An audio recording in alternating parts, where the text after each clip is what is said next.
जय हिंद दोस्तों, वंदे मातरम।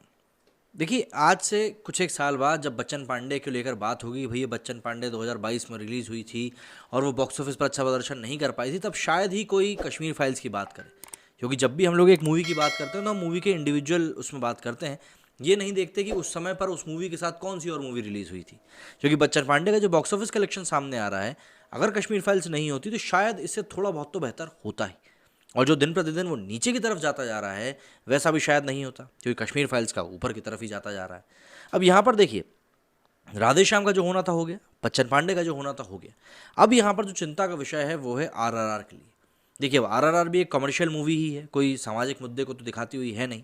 वो एक कमर्शियल मूवी है, उसको उसी तरीके से बनाया भी गया, इसलिए उसका बजट भी इतना ज़्यादा था, सभी चीज़ें उसमें थी। लेकिन कश्मीर फाइल्स समय इन सभी मूवीज़ के लिए एक बड़ी चिंता का विषय बन चुकी है। जहाँ बच्चन पांडे ने सोचा था कि भैया होली उनकी हो जाएगी, लेकिन यहाँ पर गुलाल तो विवेक रंजन अग्निहोत्री जी खेल के चले गए। अब ऐसे में आरआरआर, जो कि आने वाले समय की एक बहुत बड़ी बजट की मूवी और साथ ही साथ पैन इंडिया मूवी है, एस एस राजमौली की, बाहुबली के डायरेक्टर की, उनके लिए क्यों चिंता बढ़ा सकती है कश्मीर फाइल्स, ये हम समझते हैं। क्योंकि जो बातें कश्मीर फाइल्स को लेकर निकलकर सामने आ रही हैं कि लोग इस मूवी को मास में देखने के लिए जा रहे हैं, मतलब बड़ी बड़ी भीड़ें इस मूवी को देखने के लिए जा रही हैं।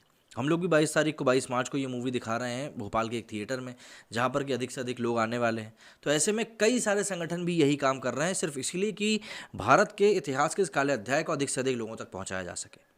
कश्मीरी हिंदुओं सिखों के नरसंहार और पलायन पर बनी फिल्म द कश्मीर फाइल्स का हर रोज बढ़ता कलेक्शन फिल्मी दुनिया के कारोबारी सर्कल में 8वां अजूबा साबित हो रहा है।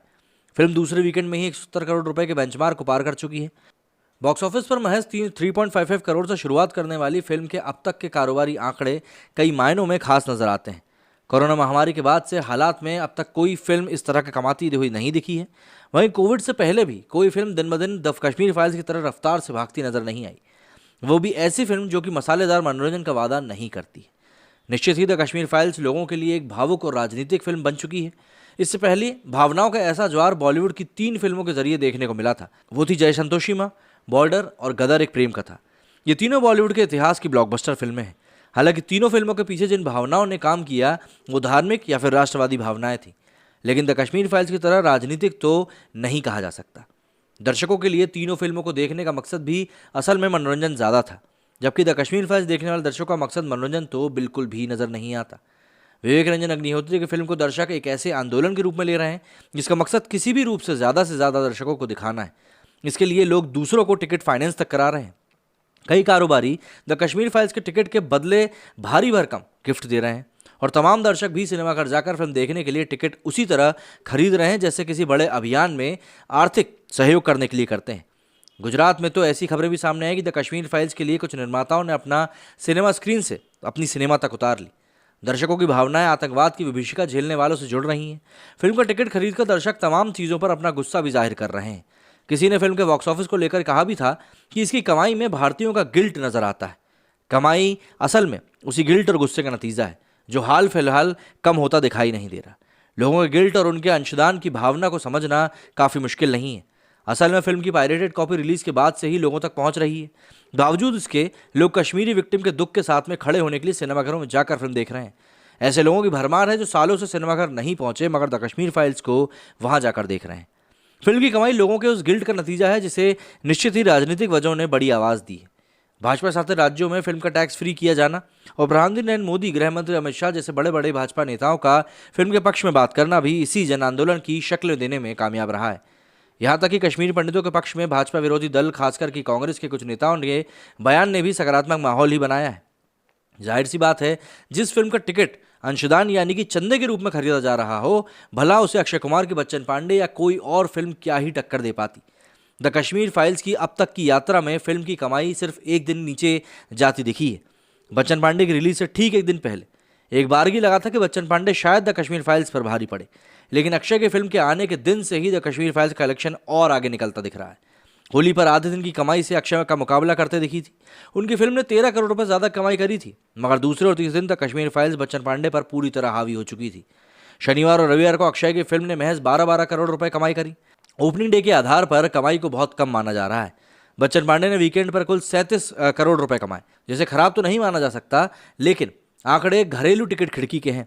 अक्षय की असल चुनौती वीकेंड के बाद नजर आएगी, यानी सोमवार से गुरुवार तक अगर फिल्म वीकेंड का 50% से ज़्यादा कारोबार कर जाती है तो उसे सफल माना जा सकता है।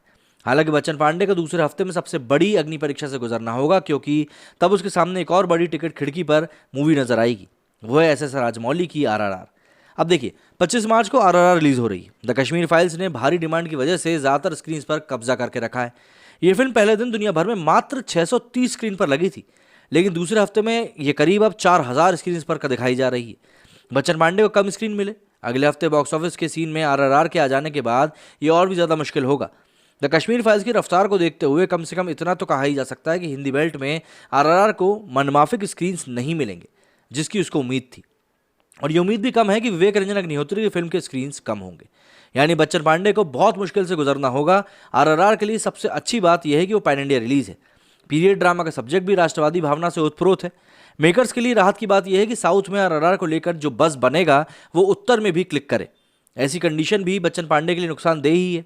सबसे अच्छी बात यह है कि लोग सिनेमाघर आ रहे हैं और बॉक्स ऑफिस रोजाना 30 से 40 करोड़ के बीच का कलेक्शन जुटाता हुआ दिखाई दे रहा है, जो कि भाई कहीं ना कहीं मूवी मेकर्स के लिए तो अच्छी बात ही है।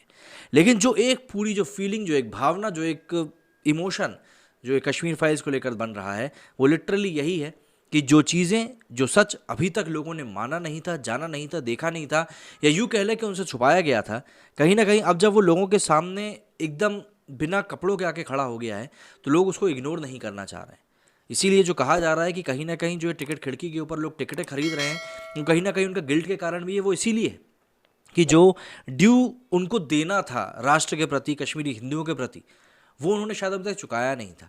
और इस मूवी के ज़रिए वो उस अंशदान को चुका रहे हैं। वो अपने दिल के अंदर के एक बोझ को उतार रहे हैं कि नहीं, जो चीज़ हमें करनी चाहिए, जो चीज़ हमें समझनी चाहिए, जो चीज़ हमें बोलनी चाहिए थी, वो कहीं ना कहीं शायद हमने नहीं करी। और इसीलिए आप देखेंगे कि जो भी कुछ चीज़ें, जो भी एक माहौल यहाँ पर अभी इस समय बना हुआ है देश में, वो यही बना हुआ है। यहाँ पर किसी का भी मकसद किसी के प्रति नफरत फैलाने का नहीं है, लेकिन जो चीज़ गलत है उसको गलत दिखाने का है। अगर आप ये सोचेंगे कि नहीं, गलत को गलत दिखाने से माहौल ख़राब हो रहा है, तो कहीं ना कहीं आप जिसके साथ गलत हुआ है आप उसके साथ अन्याय कर रहे हैं।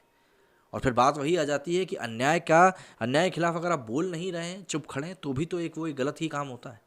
तो इसीलिए जो एक पब्लिक सेंटिमेंट अभी बना हुआ है, जो कहीं ना कहीं आने वाले समय में बॉलीवुड और RRR दोनों के लिए ही नुकसानदेह हो सकता है। मेरे स्टूडियो में फिलहाल इतना ही। जय हिंद, जय भारत।